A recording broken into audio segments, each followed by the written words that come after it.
اور اس میں بھی جو وہ جب چنیں گے، جس کو صدر چنیں گے، تو اس کے بعد جو ہے صدر عارف الفی صاحب جو ہیں وہ اپنی سیٹ خالی کر سکتے ہیں۔ اس کے علاوہ تو کوئی چارہ نہیں ہے۔ یہ ایک اور کوشش کر سکتے ہیں کہ جیسے ہی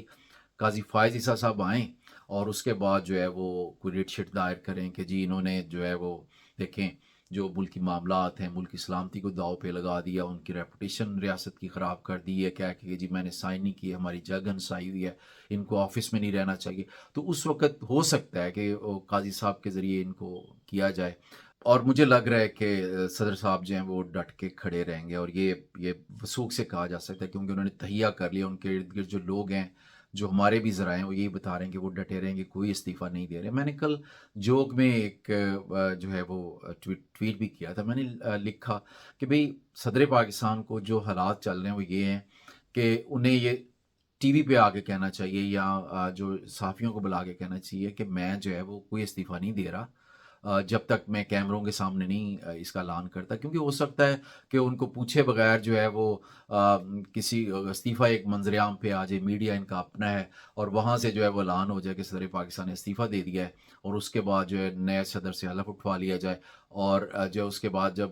پیٹتے رہ جائیں عارف الوی صاحب جو ہیں کہ بھی میں نے تو سائن ہی نہیں کیے، میں نے تو استعفیٰ ہی نہیں دیا۔ لیکن پاکستان میں کچھ بھی ہو سکتا ہے، جس طرح سے آج کچھ چل رہا ہے، جس طرح سے قانون سازی ہوگی تو یہ بھی چل سکتا ہے۔ تو میں نے ویسے ایسے جو کہا تھا، لیکن یہاں کچھ بھی ممکن ہے۔ میں نے صرف یہ بتانے کی کوشش کی تھی کہ ایوری تھنگ از پاسبل، جو سچویشن اس وقت چل رہی ہے۔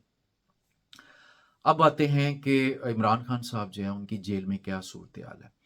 15 اگست کو ایڈیشنل سیشن جج جو ہیں سیف اللہ خان اٹک کے ایڈیشنل سیشن جج، انہوں نے دورہ کیا جس جیل میں جو ہے عمران خان صاحب کو رکھا گیا۔ یہ جو یہ دورہ ہے، بیسکلی یہ وزٹ جو ہے جج صاحب کا، وہ اس لیے نہیں تھا کہ عمران خان صاحب کو انہوں نے دیکھنا، یہ جنرل ایک دورہ تھا، لیکن انہوں نے اپنی رپورٹ کے اندر عمران خان صاحب کا بھی وہ ذکر کیا کہ کیسی سہولیات ہے۔ تو انہوں نے جو بتایا ہے اس میں اپنی رپورٹ میں انہوں نے یہ لکھا ہے کہ عمران خان صاحب جو ہیں ان کی جب انہوں نے جیل کو وزٹ کیا تو اس جیل کے سامنے 5-6 فٹ کے فاصلے پہ جو ہے CCTV کیمرے لگے ہوئے تھے، اور جیل کے اندر جو ہے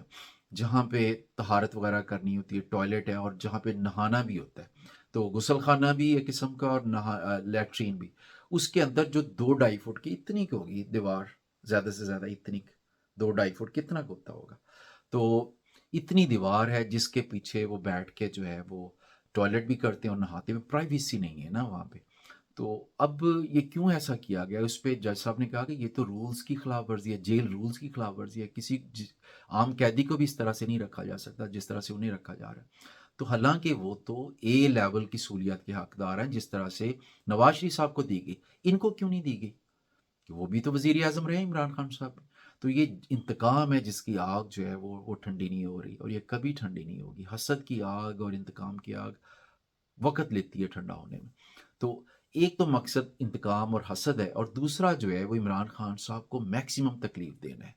تکلیف اس طرح سے آپ دیکھیں کہ جس کو ٹوائلٹ کرنے میں بھی جو ہے وہ اس پہ اتنی قدغنیں ہوں کہ CCTV کیمرہ سامنے، وہ کتنی مشکل سے چھپ چھپا کے جو ہے وہ بیٹھتے ہوں گے اور غسل کرتے ہوں گے وہاں پہ اس چھوٹی سی جگہ پہ۔ تو یہ مقصد ان کو ذہنی ٹارچر کرنا ہے، اس بات پہ آمادہ کرنا ہے کہ وہ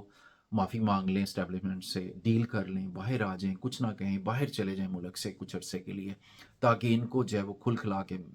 کھیلنے کا موقع ملے۔ جو رجیم چینج کے بعد امریکہ کا ایجنڈا ہے کہ عمران خان کو واپس نہیں آنے دینا، اس کو عملی جامہ پہنایا جا سکے، اپنی پپٹ گورنمنٹ دوبارہ لائی جا سکے، جو ہاؤسنگ سوسائٹیاں بنانے میں بھی جو ہے وہ مدد دے بعض لوگوں کو۔ تو یہ وہ چاہ رہے ہیں، جس کی وجہ سے عمران خان صاحب کو میکسیمم جو ہے وہ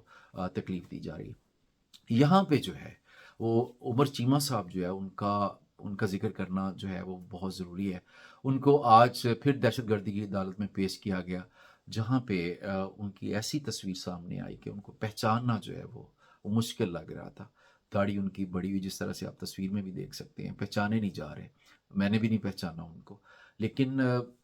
وہ انہوں نے قربانی دی ہے، جس طرح سے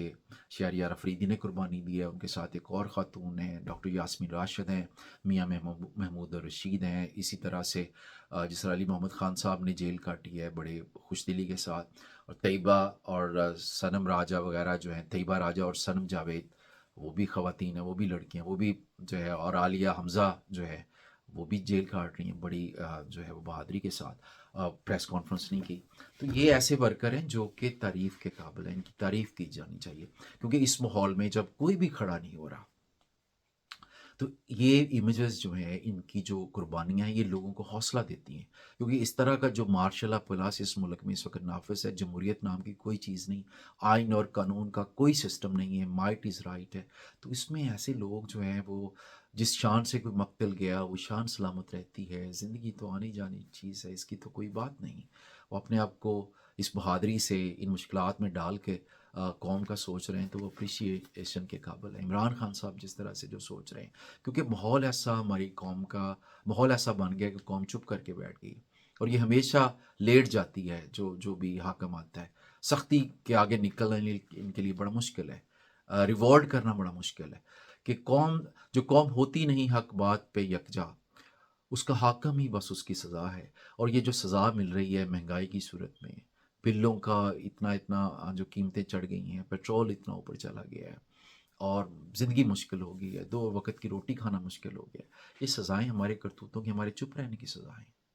تو یہ لوگ جو علم بلند کیا ہو، جنہوں نے حقیقی آزادی کا، جو جیلوں میں چلے گئے لیکن پریس کانفرنس نہیں کی، غلامی پہ وعدہ نہیں ہے، یہ قابل تحسین لوگ ہیں، ان کی تعریف کی جانی چاہیے، مذاق نہیں اڑانا چاہیے، تمسخر نہیں اڑانا چاہیے۔ جو ہے یہی وہ لوگ ہیں، اگر مورخ تاریخ لکھے گا انہی قربانیوں کا ذکر کرے گا، اگر پاکستان میں حقیقی آزادی جو ہے اس کا صورت طلوع ہو جاتا ہے۔ آج کے لیے اتنا ہی، انشاءاللہ جو ہے وہ نیکسٹ ویلاگ میں آپ سے دوبارہ ملاقات ہوگی۔ اللہ حافظ۔